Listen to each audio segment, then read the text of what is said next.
it's not here yet, so.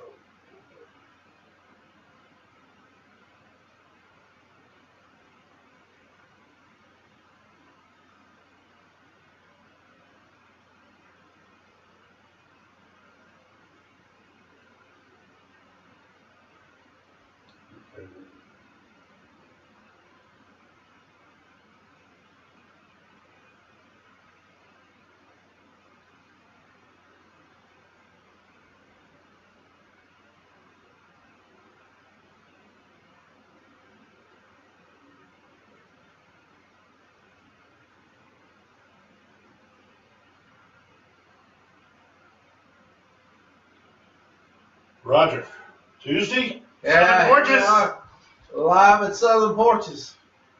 Man, live. Just seemed like the other day we were here before. That's the way it works. And just for those who haven't watched before, the reason I keep looking at the phone is that's the technology we're using right now, where I can see those that are sitting in questions.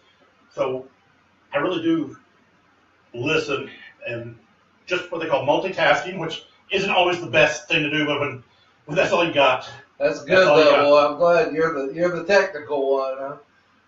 Yeah, we're Gotta count on you to check that out and bring that in, and again, I think that's the heart of Southern Porches is the involvement of other people. We always want to keep an empty chair available for people out there that might be stuck on something or really upset about something and wanting some direction. We certainly want to be supportive of that and encouraging and helping them through things in the moment. And so that I think that's what we're trying to do in doing this is to help people rethink their issues and to get moving again. right. Exactly. Anything else, just a way to process and bounce something off. But while we wait for some people to join us, we have one or two right now. I think we have a very interesting topic today, and it's what we talked about just briefly in a book you're reading about, what are the 10 things leaders do to fail? But before we get into that, kind of like some of the places you see where they'll talk about current news, let's talk about this boy in North Carolina. We don't have any details, but in Zebulon, North Carolina, who beheads his mother, and when the police arrive, walks out with her head in his hands and a butcher knife in the other hand. Should we make anything of it? Well, yes, I think we need to make something of it because I think it's a flare. It's shooting up a flare and saying, take notice. I think there have been times throughout history where things have happened and it's asked us to step up and to take notice of it. And that from our own peril, if we ignore it or we blow it off or we minimize it, it's going to come back and cause us problems. And I think that there are major issues within families that can lead to people's death. I think some families have a system to resolve the issues. I think you cannot grow up in a family, you cannot grow up in a group, you cannot grow up in a society and not have conflict. You're going to have conflict. There's going to be things that other people say, other people do, that are going to throw you off, and you're not going to be happy with. And the answer is not pick up if you disagree with someone, pick up a butcher knife and cut their heads off. Yeah, is that an option? Well, we've just seen, it's a very viable option, and some people can do that. But the healthy thing to do is to sit down, and I like one of the things my family said when I was growing up, it's important for us to agree to disagree. Mm-hmm. We're going to agree on the fact that we just don't agree. And we can discuss this all day long, and we're still not going to agree, but we can agree to disagree. It's okay, we're different. We see differently. You've got your view, I've got my view. But we have gotten to a place where if you do not agree with me and state that I am right and you are wrong, you have given me the right to harm you. And I think that's incredibly dangerous. And I think it's a setup for, like what you talked about with this boy and his mother. I think they did not agree. They did not see things the same way. And so he had a resolution. It was a very fatal resolution, a very dangerous resolution, a very unsafe resolution, but he resolved the issue. And at the end, he was right. He got his way, and she got dead. And, unfortunately, again, we have very little information. It just happened today, and it's coming out. But the incident itself, there were two siblings at home, and they were not harmed. So it seems pretty obvious. It was directed towards the parental influence of the house. And whatever happened, it was his way of, like you said, solving or taking care of it. Right, and I think it's again, what am I? And we need to ask, all of us out there need to ask this: what are you willing to do to be right? And what are you willing to do to get along? Mm-hmm. And I think those are two very powerful emotional places for people to be. You need to be in a place, and I learned this early in life, to be able to work with people. It's important to be able, you don't have to always agree with everything they say or do. I saw a comment on Facebook from the duck people down in Louisiana, and they say, I don't have to agree with everything in your life to work with you, to get along with you. I don't have to agree, and I don't have to state that everything you do I agree with to like you. I can like you, and there's some things about that you do, that you choose to do, that I don't agree with, I don't like, and I'm not going to do. And just because we're friends doesn't mean I agree with everything about you, but I still like you, and I still like you as a person. And I think we're losing that. We're getting to a place of my way or the highway. Mm-hmm. You either do it the way I want to, or I'm going to harm you. Well, does this segue into what you were sharing with me, the book you're reading right now? And I know a lot of people have interest. I was interested when you were sharing the information with me on the 10 things that leaders do to fail. Yeah, and one of the things that kind of amazed me about it was the fact of the issue of isolation. That it's very easy, and I think this is not just leaders, I think this is people in general. I think you marry someone, and you love them, and you love everything about them, and you live with them, and you experience life with them.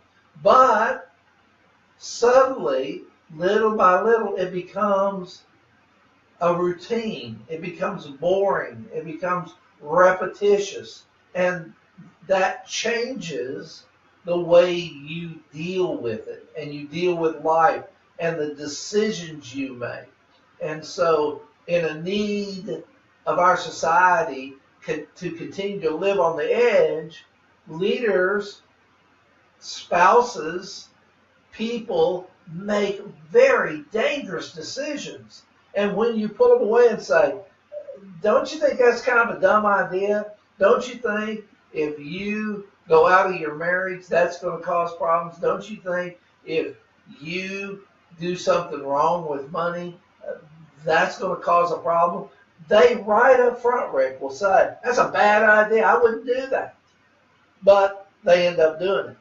And how many people, leaders, preachers, and other people in our lives have been at the top of their game? I mean, they are really doing well, and they fall. They make some terrible decisions.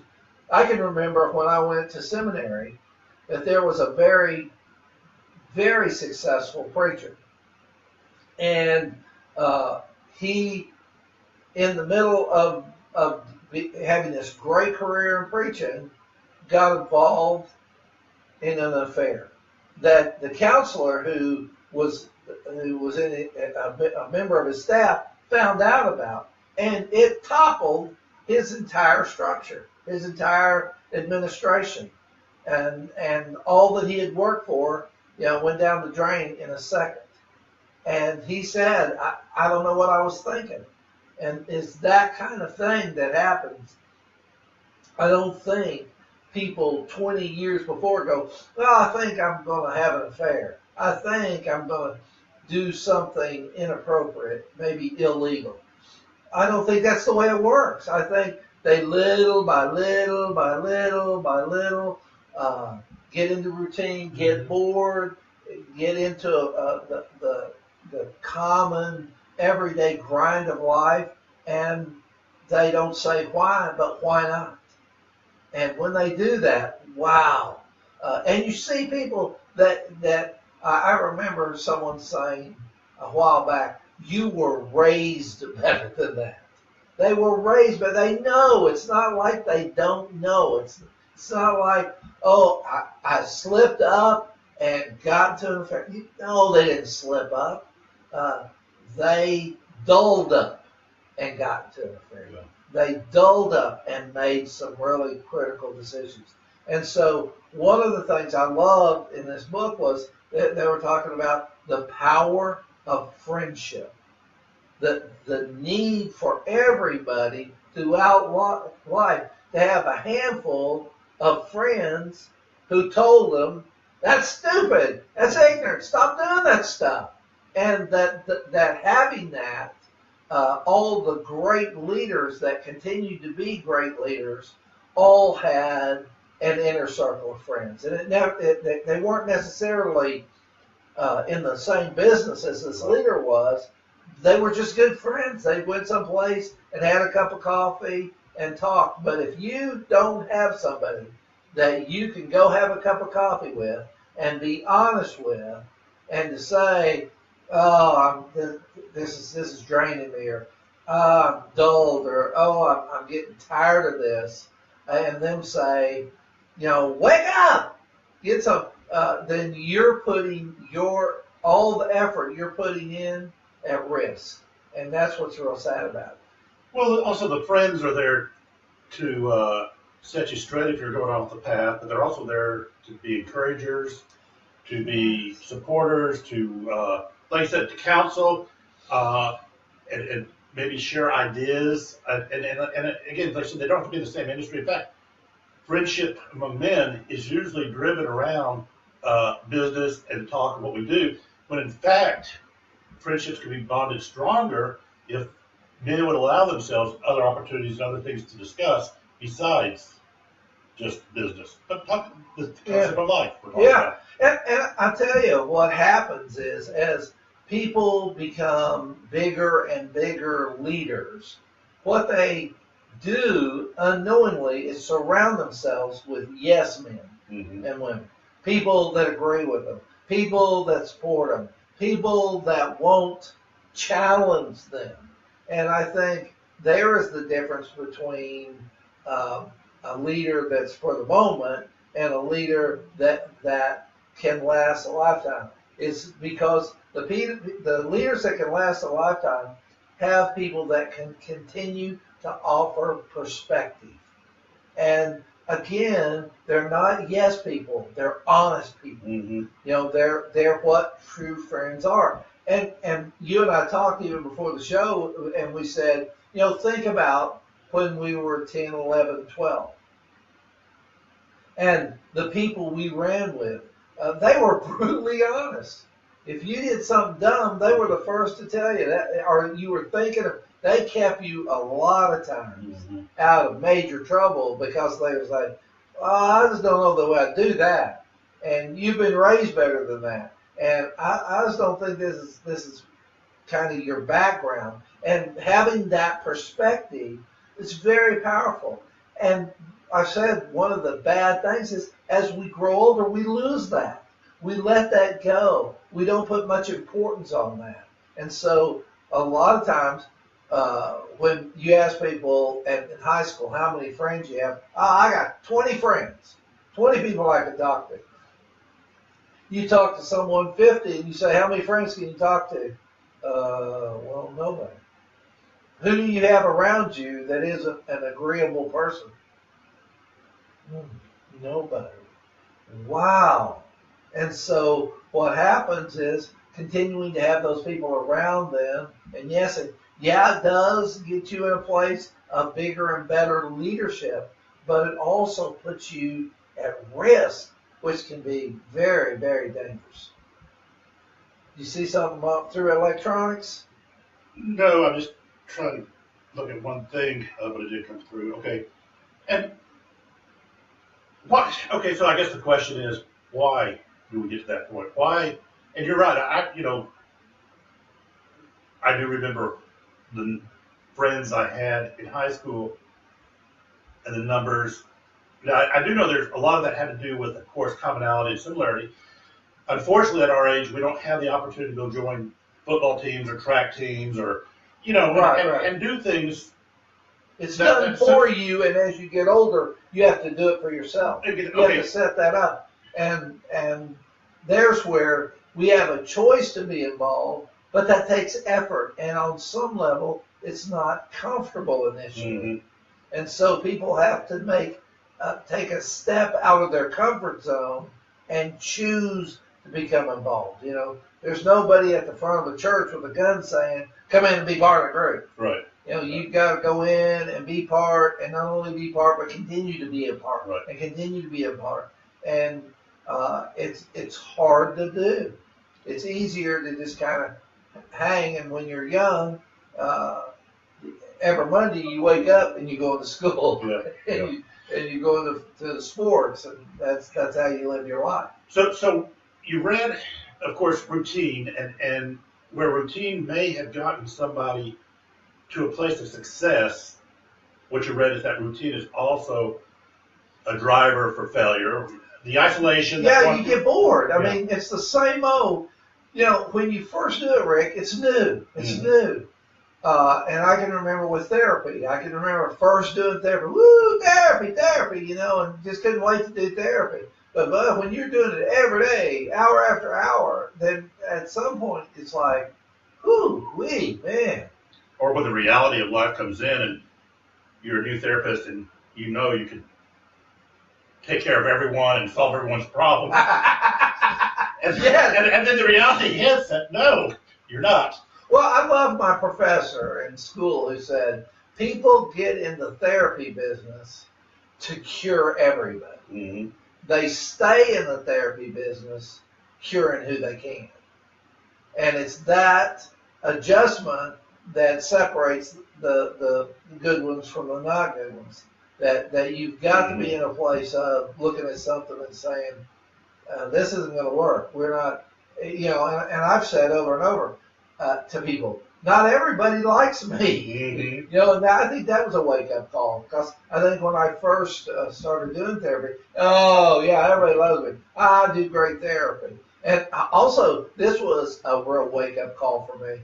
When some of the big, highfalutin therapists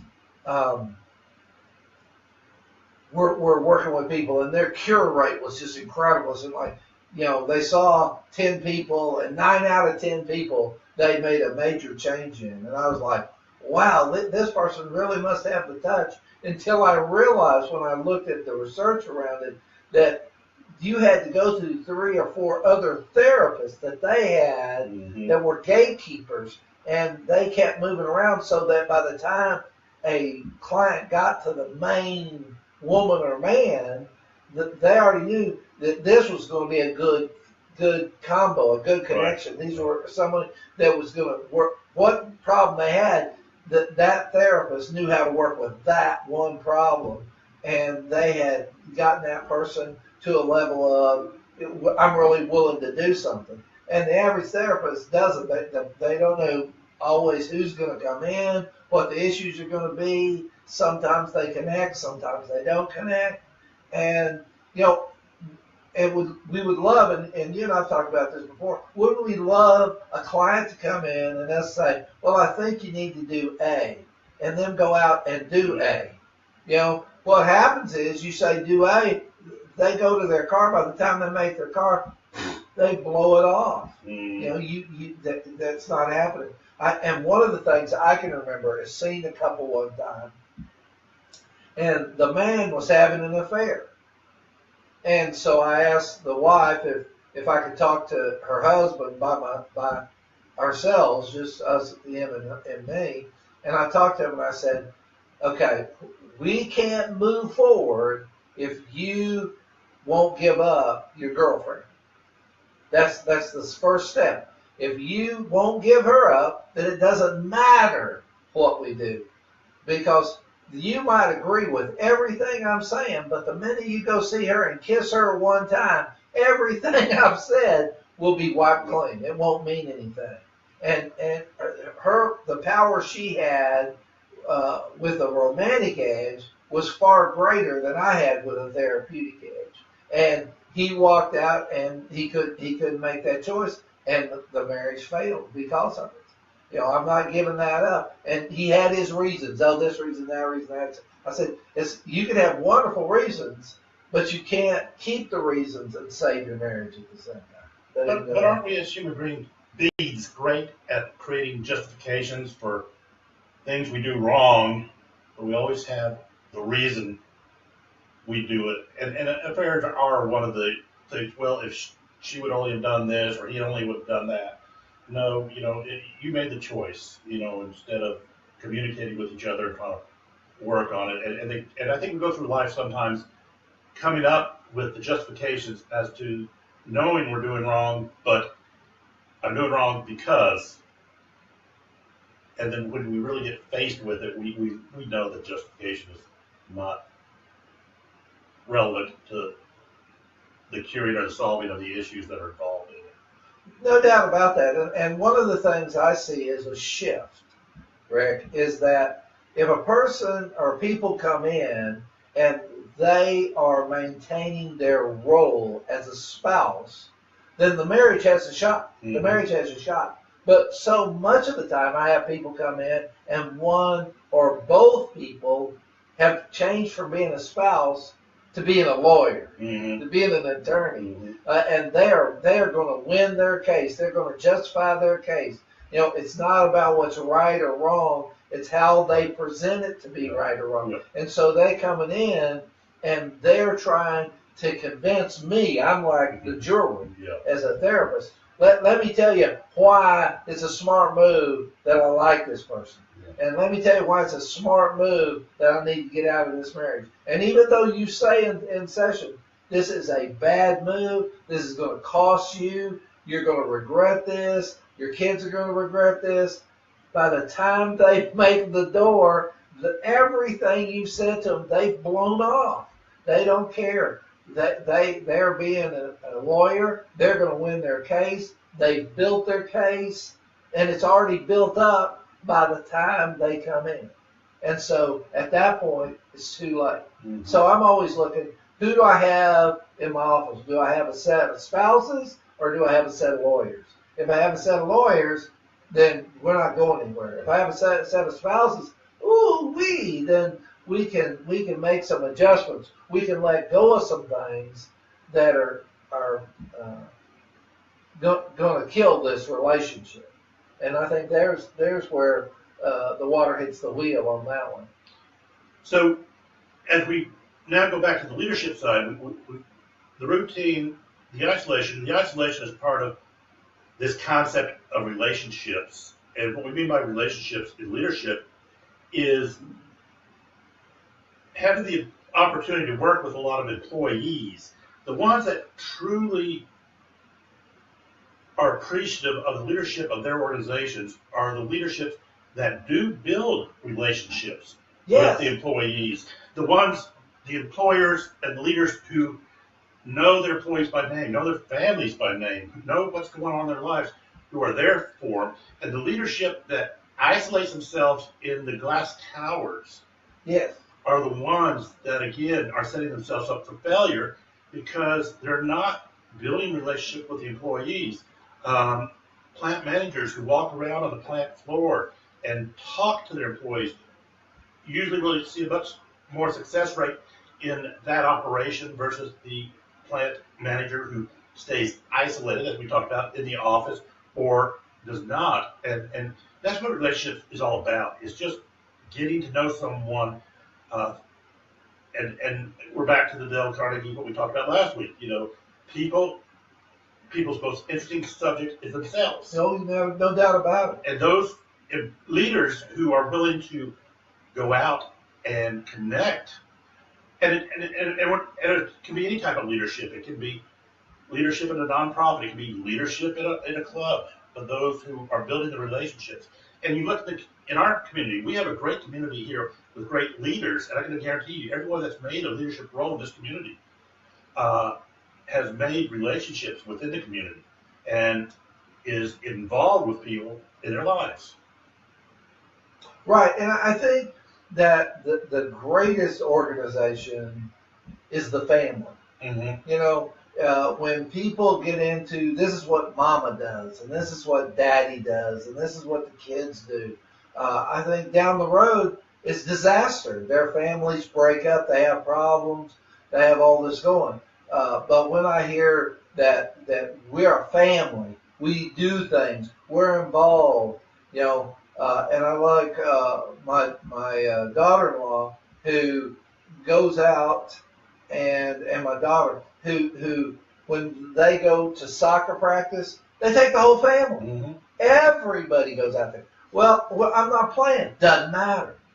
Your brother's playing, and when you're playing, your brother's coming, and so there's an involvement. There's an investment, and I think that's where you see it in leaders and companies and in families is to get going. You must, like you're talking about, be invested. You must be interacting. That's what gets you off the ground.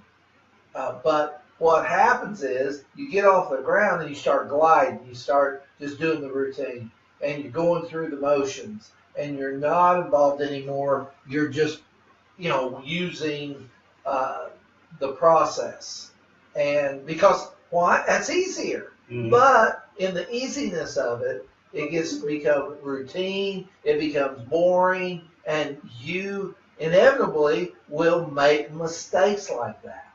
And you'll get involved in an area that is not good. And I think that's the one thing I've seen throughout my life is so many failed leaders.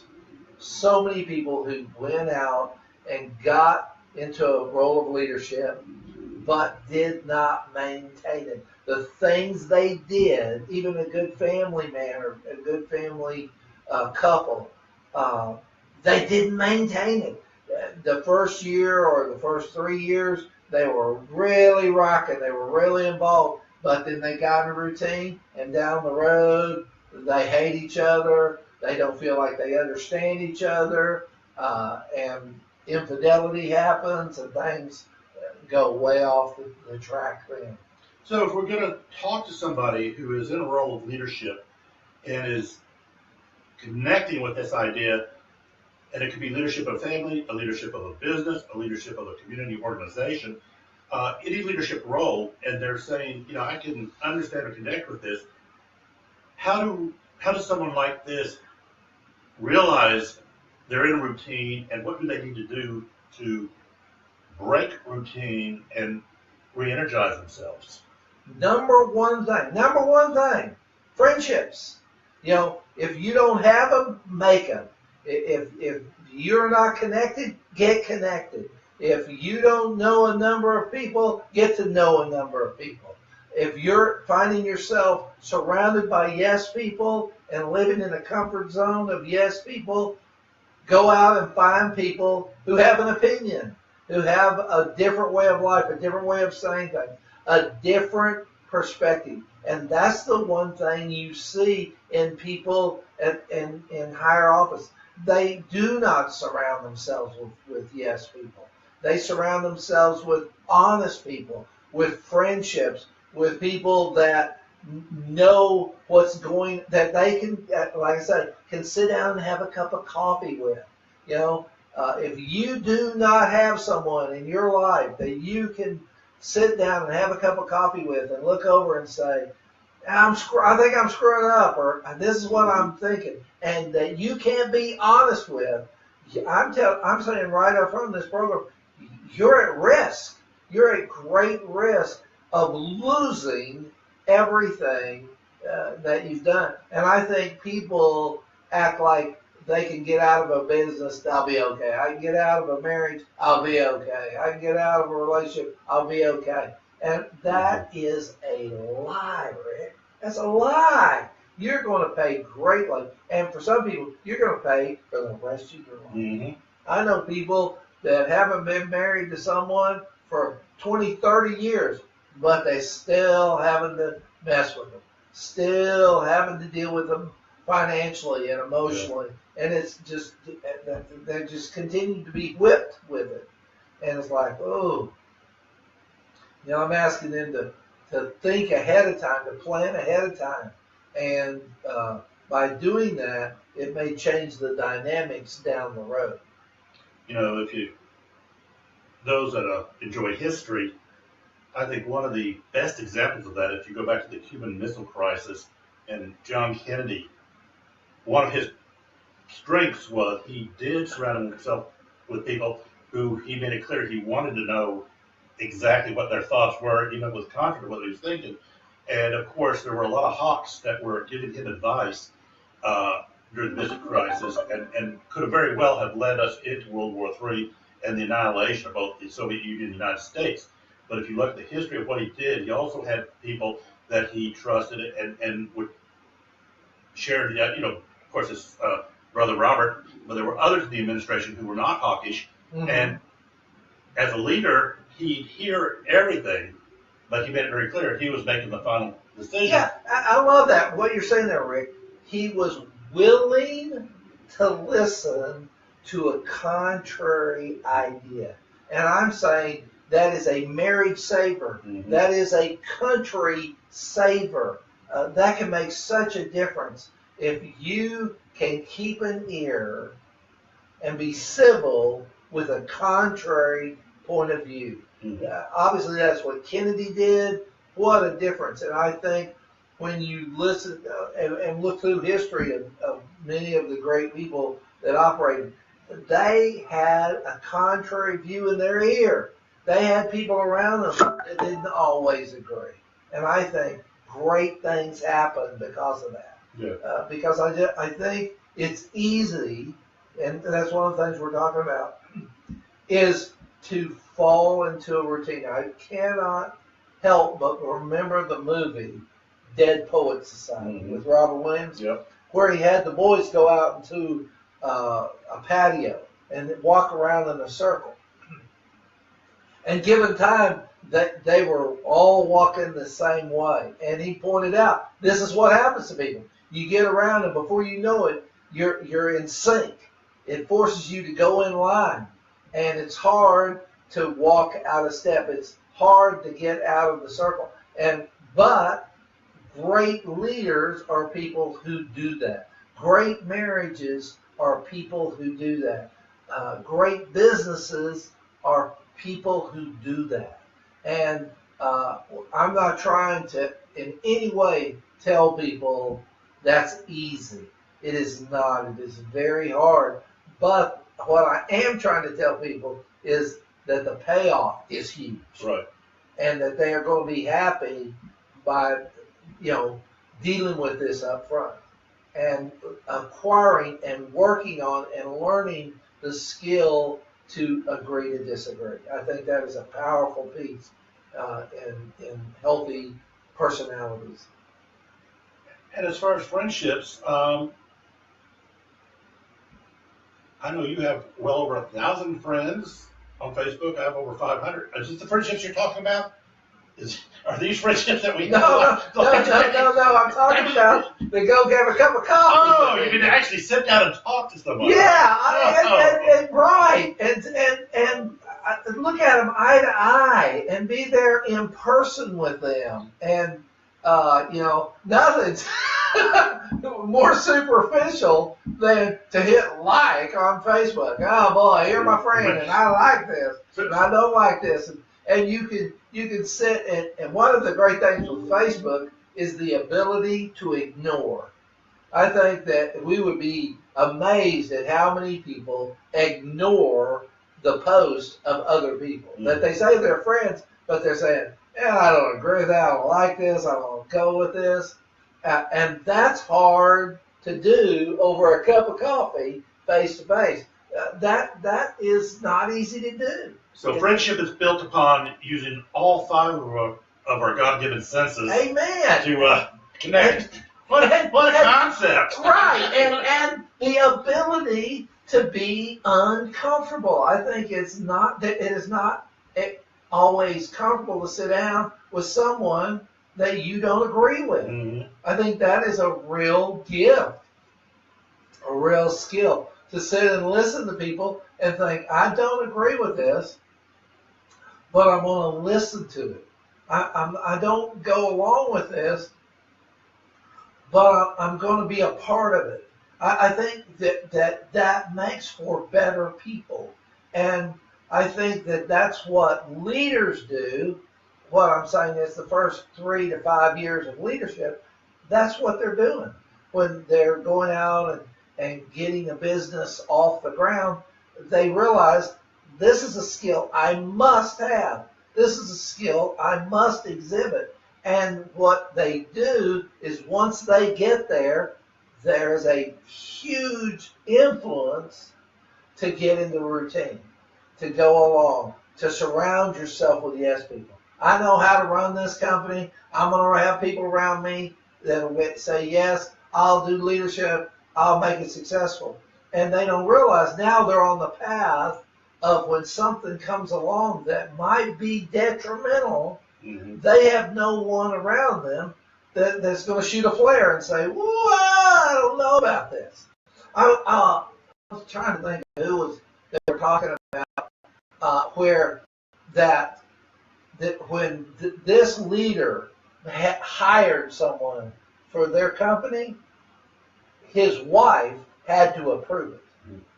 That she was a key element to the hiring process. And there were people that came in and she said, well, this is a nice person, but I think they're down the road, they're going to be detrimental to the organization. And because of that, their organization, they had that communication. They were willing to work together. Their marriage was stronger. The business was stronger. They were more successful because things that he was blind to, he said, I didn't see that. She did. And I think there is the beauty and the power of marriage that people have in the first 3 to 5 years of marriage and lose down the road. That I've heard that, I know what she thinks about that, and they blow their spouse off to their detriment. Yeah. It does not fare well for the family, does not fare well for the family, and things go bad because you get into not wanting to hear a disagreement. You don't want to hear a different point of view. And I think that bad things can happen in life and in business. And again, there's so many people we see that spend years and years of their life building a company only to do something real stupid, or build a marriage and do something real stupid that then cost them the business of the marriage. Yeah. It's painful. It's painful to see. And let me tell you one thing that I am very pleased with and hopeful for is, I know that the millennial generation, that's 18 to 30 or so, but gets a bad rap on a lot of stuff. The one thing I see in my students is when we make it clear and set the expectations up front at the first of the semester that we want to hear everyone's position, and I teach religion, so, politics, sex, and religion are things we're not supposed to talk about in public. Right. And at least I get the politics and religion into the class. But these classes that I do, and these 18 to 24-year-olds, which I have, they truly are good at honoring and respecting other opinions and listening and feeling free to share. And we recognize, we work with them on understanding what are your natural biases. And bias is not a bad word. Bias just means this is, our worldview, and understanding what our biases are, we come from. But I guess I'm sharing this is hopefully they'll be taking this into the rest of their lives, that they are learning critical thinking skills. They are learning that it's okay, as I said, to hear another person's opinion. Doesn't mean you have to agree with it, Right. but try to understand why they have that opinion and share what their belief systems are and their worldviews, and respect that of the other people. And that to me is real encouraging, especially in the world we're in today, where it's so easy to get the TV on or get the radio on and hear just one side of a position all the time. And that's where you dwell. One that agrees with you. But where you dwell, I'm going to search around to find someone who says how I already believe, and then continue to watch them and blow off every other opinion that goes on. And I can remember thinking about school, of going to a class and the teacher dividing the class up to like 5 members here, 5 members here, 5 members here. And then she said, the team that works the best together will make the best grade. Mm-hmm. And the team that's not the team that will have the best member in it. There may be someone who has that one superstar, right, and they're going to do poorly. And it was great how she had all these assignments, and that you had a choice to build up a team or for one person. And that was, boy, it was hard to work for one person. Well, I know this, they'd been to school, they'd been to religion class, they'd been to all this. They knew the answer, and they were going, and every time they would run ahead, and the team would lose out. And I love that example, and I thought, well, there's how life works. That the people that are able to create and work within a team mm-hmm. of a family, a team of a job, a team of a church, are going to live a happier life. Their life's going to go better, and they're going to achieve more by doing that, which I love. Yeah, and I forgot, I wish I remembered the statistics, but it was pretty overwhelming, and I think we brought it up one time, but there was a study done about entrepreneurs, and sole entrepreneurs who are building a business by themselves, starting off small, don't have as great a success rate as just somebody who partners with another individual and has that team to work with. And so, even as something as simple as just a small business or getting a small business going. And again, you think about what is out there today. Of course, my favorite is always Apple computers and Jobs and Wozniak, and Jobs probably would have been successful. Wozniak probably would have been successful, but the two of them together in the garage built Apple Computer. Right, and I love the book by Malcolm Gladwell called Outliers, in which it says, what we're told or even preached at is the individual, mm-hmm. the one person who stands up, and he says in that's a myth. That really doesn't happen. That there are very few individual success stories. That people who are truly successful, and like you're bringing up Jobs and Wozniak, who you really hear about is Jobs. Yeah, he's the guy out there in front. But without the other guy, we don't have Apple Computer. And that's the way it is when you look at so many people. There's one person that's noticeable that might be out there that you see more, but very few people get there all by themselves. It's a team effort. And that the great successes in life, as Gladwell's talking about in his book, is that ability to get together, to work together, to build together, that when one person gets weak, the other person picks it back up. When that person wears out, the person that's rested picks it back up. Mm-hmm. And so it's that collaboration. And a part of what we're saying today is when we're young, we're forced to collaborate, or we tend to collaborate better when we're young. But once we get out of high school, we collaborate less and less and less and less. We believe pull yourself up by your bootstraps. And what happens is that we become impossible to work with. Yeah. We become impossible to be married to. We become impossible to be with. And that's what we really want to throw a flag up today and say, look at your life. Are you a good teammate? You know, are there people around you that you work with? That at times it's not easy, but you make the adjustment to be able to work with them. And what I'm saying in this is you're a better person. You have a better job. You have a better marriage. You just have a better everything by doing that. And that doing things by yourself, even though becomes routine and easier as you get older, causes more problems down the line. You do not see people who, I want to start a company and ruin a company in the same year. I don't ever see that. I don't ever hear that. You know, I want to get married and I want to cheat on my spouse in the same year. Get divorced and lose my kids. Yeah, that no one starts. Nobody starts like that. It's I love this person. I care about this person. I care about the job. I'm willing to burn the midnight oil. I'm willing to do what it takes. But and what we're saying today is it's easy to fall into a routine. It's easy to surround yourself with yes people. It's easy to tune in to your own opinion.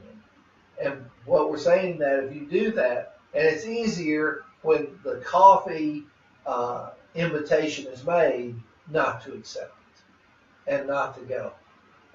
It's harder to say, I'll adjust my schedule, I'll sit down for coffee. Mm-hmm. I'll adjust my schedule, I'll do what it takes. And if you do that, and like you're saying with your religion class, you know, all these kids get together and entertain the views of other kids. And they're better people. They're better people to be around, and they're better for an organization if they have that critical skill of working with someone else. Well, you know, unfortunately, we're back at that time again. Next week, I do want to start off, and I got to figure out how to show it, but there's a good video out there that will kind of follow up on this discussion. It talks about how movements are started, and that really the movement's not started by the leader himself, but the movement's started by the first courageous follower. And it's like, I know how to show it. I don't know if it'll show well, but we'll start with that and continue the discussion on, you know, what it really looks like to be that first courageous follower. So, Roger, again, good discussion, enjoyed it, and we'll do it again next Tuesday. I love it. Same time, different day. Yeah, different day.